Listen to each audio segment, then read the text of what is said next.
ನೋಡಿದ್ಯಾ, ನಿನ್ನ ನಂಬಿಕೊಂಡಿದ್ದಾರೆ. ಈ ಭೂತಾಯಿನೇ ದೇವರೆಂದು ನಂಬಿಕೊಂಡು ಈ ರೈತರು ಬಿತ್ತಿದ್ದಾರೆ ನಿನಗೆ. ಆದ್ರೆ ರೈತರ ಕಷ್ಟ ಹೇಳ್ಕೊಳ್ಳೋಷ್ಟಾಗಿದೆ. ಯಾಕಂದ್ರೆ ಈ ವರ್ಷ ಕೂಡ ಮಳೆ ಕೈ ಕೊಟ್ಟಿದೆ. ಹೀಗಾದ್ರೆ ರೈತರು ಬದುಕುವುದು ಹೇಗೆ? ರೈತರು ಎಷ್ಟು ಕಷ್ಟಪಟ್ಟರು ಆ ಮಳೆ ರಾಜ್ಯಕ್ಕೆ ಇವರಿಗೆ ಬೀಳದಂತೆ ಕನ್ಸುತ್ತಾ ಇದೆ. ತಂದೆ, ನೀನೆ ಕಾಪಾಡು ತಂದೆ, ನೀನೆ ಕಾಪಾಡು.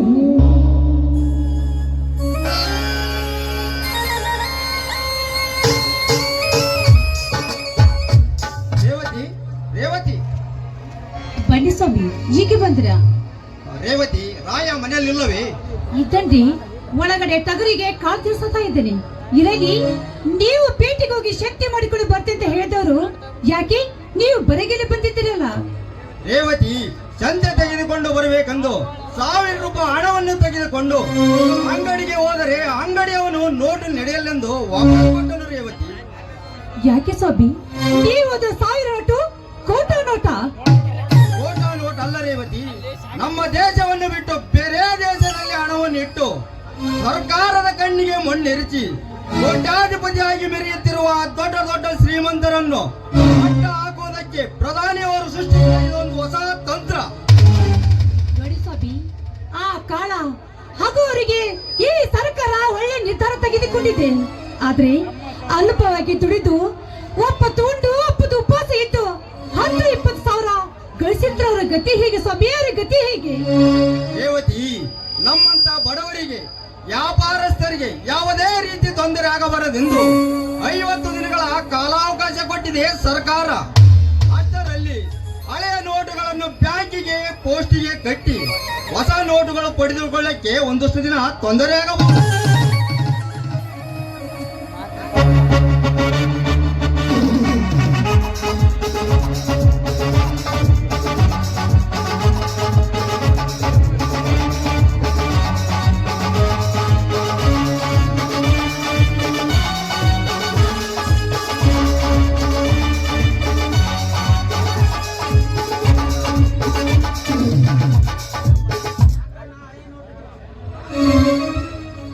ಯಾಕಣ್ಣ ಹಳೆ ನೋಟುಗಳ ಚಲತೆಯಲ್ಲಿ ಎಂದು ಚಿಂತಿಸಿ ಈಡಾಗಿರುವೆನು ನಾನೇ. ಹಣದ ಹಾಸಿಗೆಯನ್ನು ಮಾಡಿ ನೋಟಿನ ಕಟ್ಟಿನ ಮೇಲೆ ಕುಳಿತಿರುವ ಆ ದುಷ್ಟ ನನ್ನ ಮಕ್ಕಳಿಗೆ ತಕ್ಕ ಪಾಠವನ್ನು ಕಲಿಸಿದೆ ಈ ಸರ್ಕಾರ. ರಾಯ, ಸರ್ಕಾರ ಮಾಡಿದ ಏನೋ ಪ್ಲಾನ್ ಏನೋ ಒಳ್ಳೆಯದೇ ಇರ್ಬೋದು, ಆದರೆ ಅನ್ಯಾಯದಿಂದ ಕೂಡಿಟ್ಟ ಹಣ ವಾಪಸ್ ಬರ್ತದೇನಪ್ಪ? ಭಾರತ ದೇಶದಲ್ಲಿರುವ ರೈತರನ್ನು ಮೋಸಗೊಳಿಸಿ ಅಮಾಯಕರ ದುಡ್ಡನ್ನು ಅನ್ಯಾಯದಿಂದ ಒಡೆದು ಸರ್ಕಾರದ ಕಣ್ಣಿಗೆ ಮಣ್ಣು ಎರಚಿ ಬೇರೆ ದೇಶದಲ್ಲಿ ಕಪ್ಪು ಹಣವನ್ನು ಇಟ್ಟು ಕರುಣಪತಿಯನ್ನಾಗಿ ಮೆರೆಯುತ್ತಿರುವ ಆ ಮನ್ಯರಲ್ಲ ಮಕ್ಕಳನ್ನು ಈ ನನ್ನ ಯುವ ಗರ್ಜನಿಂದ ಮಟ್ಟ ಹಾಕುತ್ತೇನೆ. ಇದು ಮಾತ್ರ ಸತ್ಯ.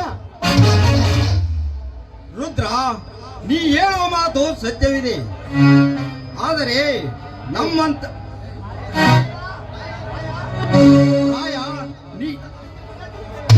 ರಾಯ ನಮ್ಮಂತ ಬಡ ಜನತೆಯ ಬೆಂಬಲವೆಂದು ಕೇಳಬೇಕು ಈ ಸರ್ಕಾರ. ಸರ್ಕಾರದಲ್ಲೇ ಇದ್ದುಕೊಂಡು ಸರ್ಕಾರವನ್ನೇ ಲೂಟಿ ಮಾಡುವ ಲಬಂಗರು ತುಂಬಿರುವಾಗ ನಮ್ಮಂತ ಅಮಾಯಕರ ಬಾಳನ್ನು ಕಣ್ಣೀರಿನ ಗೋಳನ್ನಾಗಿ ಮಾಡೇ ಮಾಡುತ್ತದಪ್ಪ ಈ ಸರ್ಕಾರ. ಅಣ್ಣ, ನಮ್ಮಂತ ಅಮಾಯಕರ ಬಾಳನ್ನು ಕಣ್ಣೀರಿನ ಗೋಳನ್ನು ಮಾಡಲು ಕೈ ಬಿಡುವುದಿಲ್ಲ. ಈ ನಿನ್ನ ತಮ್ಮ ರಾಯ ನಮ್ಮ ನಾಡಿನಲ್ಲಿ ಅನ್ಯಾಯ ಮಾಡುವ ದುಷ್ಟರ ವಿರುದ್ಧ ಪ್ರತಿಯೊಂದು ಗ್ರಾಮದಲ್ಲಿ ಕೂಡ ಹೋರಾಟ ಮಾಡುತ್ತೇನೆ. ರೈತರನ್ನು ಮೋಸಗೊಳಿಸಿ ರೈತರ ಆಸ್ತಿಯನ್ನು ಹೆಚ್ಚಾಕಿ ರಾಜ್ಯದಲ್ಲಿ ರಾವಣನಂತೆ ಮೆರೆಯುವ ಆ ರಾಜಕೀಯ ವ್ಯಕ್ತಿಯನ್ನು ನಾನು ಇವ ಗರ್ಜನಿಂದ ಮಟ್ಟ ಹಾಕುತ್ತೇನೆ. ಇದು ಮಾತ್ರ ಸತ್ಯನ.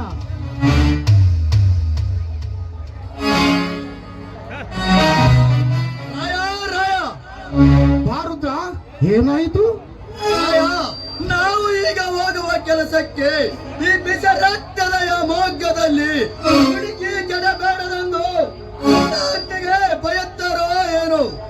ರುದ್ರ, ನೀನು ನನ್ನ ತಮ್ಮನ ಜೀವನ ಗೆಳೆಯ, ನನ್ನ ತಮ್ಮನಿಗಾಗಿ ಪ್ರಾಣ ಕೊಡಲು ಸಿದ್ಧನಿರುವ ನಿನ್ನನ್ನು ನಾನು ಬೇಯುತ್ತೇನೇನು? ರುದ್ರ, ಹೇಳು, ಯಾವ ಕೆಲಸಕ್ಕೆ ಹೊರಟಿರುವಿರಿ? ಅಣ್ಣ, ಈ ಊರ ಎಂಕನ ಗೌಡ ಬಿಟ್ಟಿ ಸಾವುಕಾರ ಮಗನ ಕುಲಕಂಡನ ಕೈಯಲ್ಲಿ ಇಟ್ಟುಕೊಂಡು ರೈತರನ್ನ ಪಂಚಾಯತ್ ಗಡ್ಡಿಗೆ ಕರೆಸಿ ಸಿಕ್ಕಂಗಣ ಉಸಿಲಿ ಮಾಡಕತ್ತಾನ. ಅರಮನೆಯಲ್ಲಿ ಎಳ್ಕೊಂಡು ಕಂಬಕ್ಕೆ ಕಟ್ಟಿ ಬರ್ತಾನ. ಬಡ ರೈತರು ಗೋಳ ಹೇಗಣ್ಣ ಹೇಗೆ? ಏನು? ಆ ಕುಲಕರ್ಣಿಯನ್ನು ಮುಂದಿಟ್ಟುಕೊಂಡು ರೈತರಿಗೆ ಕಷ್ಟ ಕೊಡ್ತಿದ್ದಾನೆ ಆ ವೆಂಕಟಗೌಡ. ಲೇ ವೆಂಕಟಗೌಡ, ನೀನು ತಿನ್ನುವುದು ರೈತ ಬೆವರು ಸುರಿಸಿದ ದುಡ್ಡಿನ ಫಲವೊಂದು ಬದುಕುವುದನ್ನು ಬಿಟ್ಟು ಈ ನಾಡಿನ ಅನ್ನದಾತರ ಮೇಲೆ ಕೈ ಎತ್ತು ಸತ್ತು ಬಂದ ಆ ನಿನ್ನ ದೌರ್ಜನ್ಯವನ್ನು ಧ್ವಂಸ ಮಾಡಿ ನಿನ್ನ ಕೊಪ್ಪಿನ ದೇಹವನ್ನು ಸಿಳಿ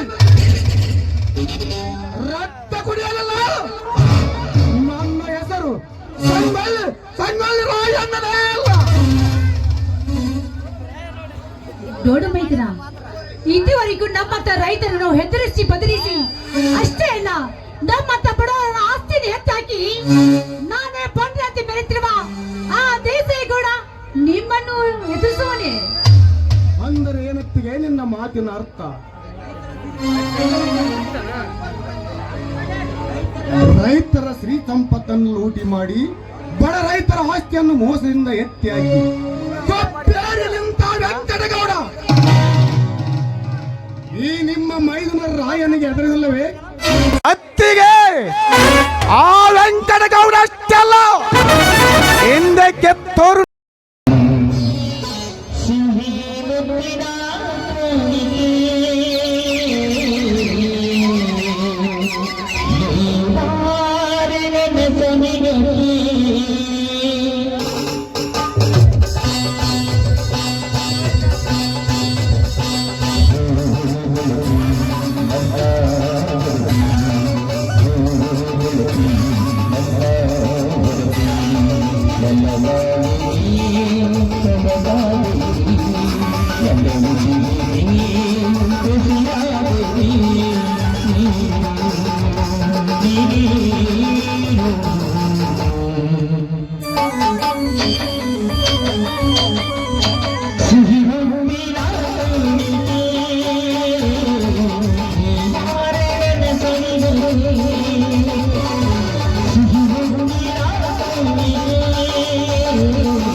ಬನ್ನಿ ಸ್ವಾಮಿ, ಈಗ ಅದು ಹೊಲಕ್ಕೆ ಹೋಗೋಣ.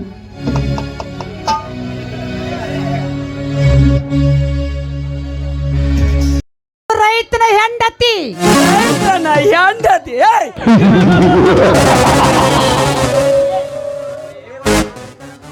ರೇವತಿ, ಆ ರೈತನನ್ನು ಮದುವೆ ಮಾಡಿಕೊಂಡು ಏನು ಸುಖ ಅನುಭವಿಸುತ್ತಿರುವೆ. ಪಂಜರದ ಗಿಳಿಯಂತೆ ಮುದ್ದಾಗಿ ಕಾಣುತ್ತಿರುವ ಈ ಮುಖದ ಲಕ್ಷಣಗಳೆಲ್ಲ ಈಗ ಬಾಡಿದ ಹೂವಿನಂತಾಗಿದೆ.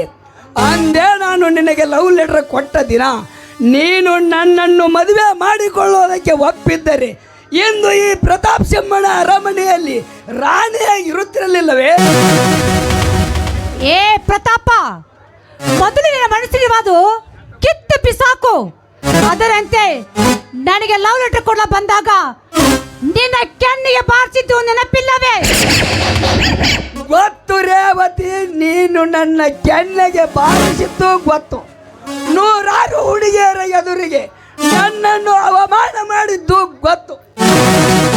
ಅದರ ಸೇಡನ್ನು ತೀರಿಸಿಕೊಳ್ಳಬೇಕೆಂದು ನಾನು ಎಷ್ಟು ದಿನಗಳು ಕಾಯ್ದೆ. ಆದರೆ ನೀನು ಒಂಟಿಯಾಗಿ ಸಿಗಲಿಲ್ಲ, ಈಗ ಸಿಕ್ಕಿದ್ದೀಯ. ನನ್ನೆಲ್ಲ ಸೇಡನ್ನು ತೀರಿಸಿಕೊಂಡ ಮೇಲೆ ನಾನು ನಿನ್ನನ್ನು ಕೈ ಬಿಡುವುದು. ಏ ಪ್ರತಾಪ, ಆ ನಿನ್ನ ಸೇಡು ತೀರಿಸಿಕೊಳ್ಳಲು ಈ ಜನ್ಮದಲ್ಲಿ ಸಾಧ್ಯ ಅಂತ ತಿಳಿದುಕೋ. ಒಂಟಿಯನ್ನು ಸಿಕ್ಕಿದೆ ಎಂದು ಅವಳ ಮಾನಮಗ ಪ್ರಯತ್ನಿಸ್ತಾ ಇದೆಯಲ್ಲ, ಈ ವಿಷಯ ಏನಾದ್ರು ನನ್ನ ಮೈದನಿಗೆ ಗೊತ್ತಾದ್ರೆ ಎದಿಗೆ ಹೊತ್ತು ಬುದ್ಧಿ ಕಲಿಸುತ್ತೇನೆ. ನನ್ನ ಮೈದನ ರಾಯ.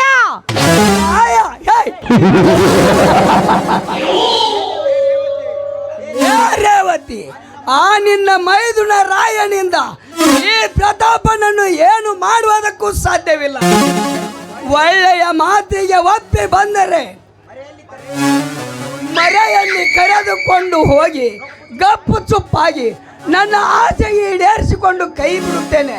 ಅದನ್ನೆಲ್ಲ ಬಿಟ್ಟು ಹಾಗೆ ಹೀಗೆ ಅಂತ ಹಾರಾಡಿದರೆ ಬೀದಿಯಲ್ಲಿ ನಿನ್ನ ಬಟ್ಟೆ ಬಿಚ್ಚಿ ಸಾವಿರಾರು ಜನರ ಮಧ್ಯೆ ನಿನ್ನನ್ನು ಕೆಡವಿ ಶೀಲವನ್ನು ಸವಿಯಬೇಕಾಗುತ್ತದೆ. ಪ್ರತಾಪ, ಮರ್ಯಾದಿಂದ ದೂರ ಮಾತನಾಡು. ನೋಡು, ಶಣ್ಣನ್ನು ಬಲ್ಸ್ಕರ ಪ್ರಯತ್ನಿಸಿದ್ದು ನಿಜವಾದರೆ ನನ್ನಂತ ಹೆಣ್ಣೆ ಸಲುವಾಗಿ ನಿಮ್ಮಂತ ಗಂಡಸರು ಜೈಲಿ ಸೇರಿ ಹೋಗಿದ್ದಾರೆ. ಅಷ್ಟೇ ಅಲ್ಲ, ನನ್ನಂತ ಹೆಣ್ಣೆ ಸಲುವಾಗಿ ನಿಮ್ಮಂತ ಗಂಡಸರು ಪ್ರಾಣ ಕಾಯ್ದುಕೊಂಡು ಹೋಗಿದ್ದಾರೆ. ಅಷ್ಟೇ ಮಿಕ್ಕಿ ನನ್ನ ಮೊಟ್ಟಲ ಬಯತೆ ಆದ್ರೆ ನಿನ್ನ ಪ್ರಾಣ ಹೋಗುದು ಖಂಡಿತ. ನೀ ನಿಜವಾದ ಗಂಡಸಿ ಆಗಿದ್ರೆ ಮೊಟ್ಟು ಗಂಡಸಾಗೆ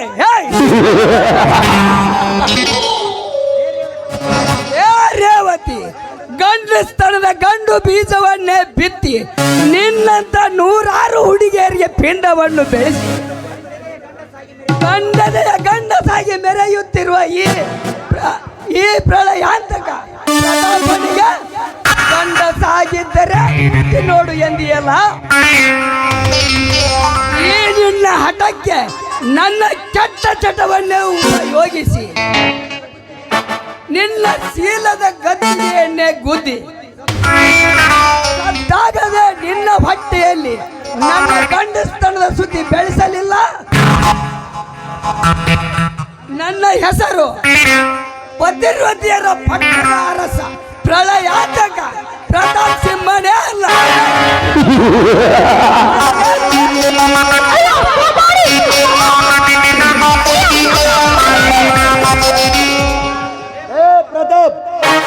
ಅವಳನ್ನು ಕೈ ಬಿಡು, ಇಲ್ಲಾದರೆ ನಿನ್ನ ಪ್ರಾಣ ಪರದೇಸಾಗಿ ಪರಮಾತ್ಮ ಪಾದಕ್ಕೆ ಸೇರಬೇಕಾಗುತ್ತೆ ಎತ್ತರ. ಏಯ್!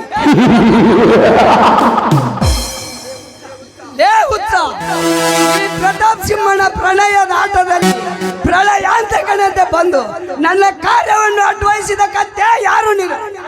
ಏ ಪ್ರತಾಪ್, ಗರತಿ ಹೆಣ್ಣಿಗೆ ಗದರಿಸಿ ಗರ್ವದಿಂದ ದರ್ಪವನ್ನು ಮಾತನಾಡುತ್ತಿರುವ ನಿನ್ನಂತ ಹುಚ್ಚ ನನ್ನ ಮಕ್ಕಳನ್ನು ಮಚ್ಚಿ ಅರಿವಂಗ ಪಡೆದು ಬುದ್ಧಿ ಕಲಿಸುತ್ತಾ ಬಂದರನು ರುದ್ರ ತಾಂಡವ ರುದ್ರ. ರುದ್ರ, ಏ ರುದ್ರ, ಒಂದು ಸಾರಿ ಹೊಲಸಿದ ಬಟ್ಟೆಯನ್ನು ವರುಷಾನುಗಂಟಲೆ ಹಾಕಿಕೊಂಡು ತಿರುಗುವ ಬಡವ ನೀನು. ಈ ಶ್ರೀಮಂತ್ ಪ್ರತಾಪನಿಗೆ ಎದುರಾಗಿ ಇವಳ ಶೀಲವನ್ನು ಕಾಪಾಡುತ್ತೀಯಾ? ಏ ಪ್ರತಾಪ್, ಆದರೆ ನಾ ಬಡವನಿರಬಹುದು, ಆದರೆ ಆಸ್ತಿ ಅಂತಸ್ತಿ ಐಶ್ವರ್ಯ ಇದೆ ಅಂತ ಕಂಡ ಹೆಣ್ಣನ್ನು ಕೆಡಕುತ್ತಾ ಹೋಗುವ ನಿನ್ನಂತ ಮುರುಗನಲ್ಲ ಈ ರುದ್ರ. ಒಳ್ಳೆ ಮಾತಿನೆಂದ್ರೆ ಅವಳು ಬಿಟ್ಟು ಹೋದರೆ ಸರಿ, ಇಲ್ಲ ನಿನ್ನ ಶ್ರೀಮಂತಿಗೆ ಸಾಮ್ರಾಜ್ಯವನ್ನು ಸೊಟ್ಟು ಸಾಮಚಾರದಿಂದ ನಿನ್ನ ಕೊರಳಲ್ಲಿ ಚಪ್ಪಲರಾಕಿ ಊರ ಬೀದಿ ಒಳಗೆ ನಿನ್ನ ಮೆರವಣಿಗೆ ಮಾಡಬೇಕಾದ್ರೆ ಎತ್ತರ. ಏಯ್! ಲೇ ರುದ್ರ, ಒಂದು ತುತ್ತು ಕೂಳಿಗೂ ಗತಿ ಇಲ್ಲದೆ ನಾವು ತಂದು ಬಿಸಾಕಿದಾಗ ತಿಂದು ದೊಡ್ಡವನಾದ ಬಡ್ಡಿಯ ಮಗ ನೀನು. ಇಂದು ಈ ಪ್ರತಾಪನಿಗೆ ಎದುರಾಗಿ ನಿಂತು ಚಪ್ಪಲಿ ಹಾರದಿಂದ ಮೆರವಣಿಗೆ ಮಾಡುತ್ತೇನೆಂದು ಪಗಳುವಿಯಾ? ನಿನ್ನನ್ನು ಸುಟ್ಟಾಕಿ ಬಿಡುತ್ತೇನೆ.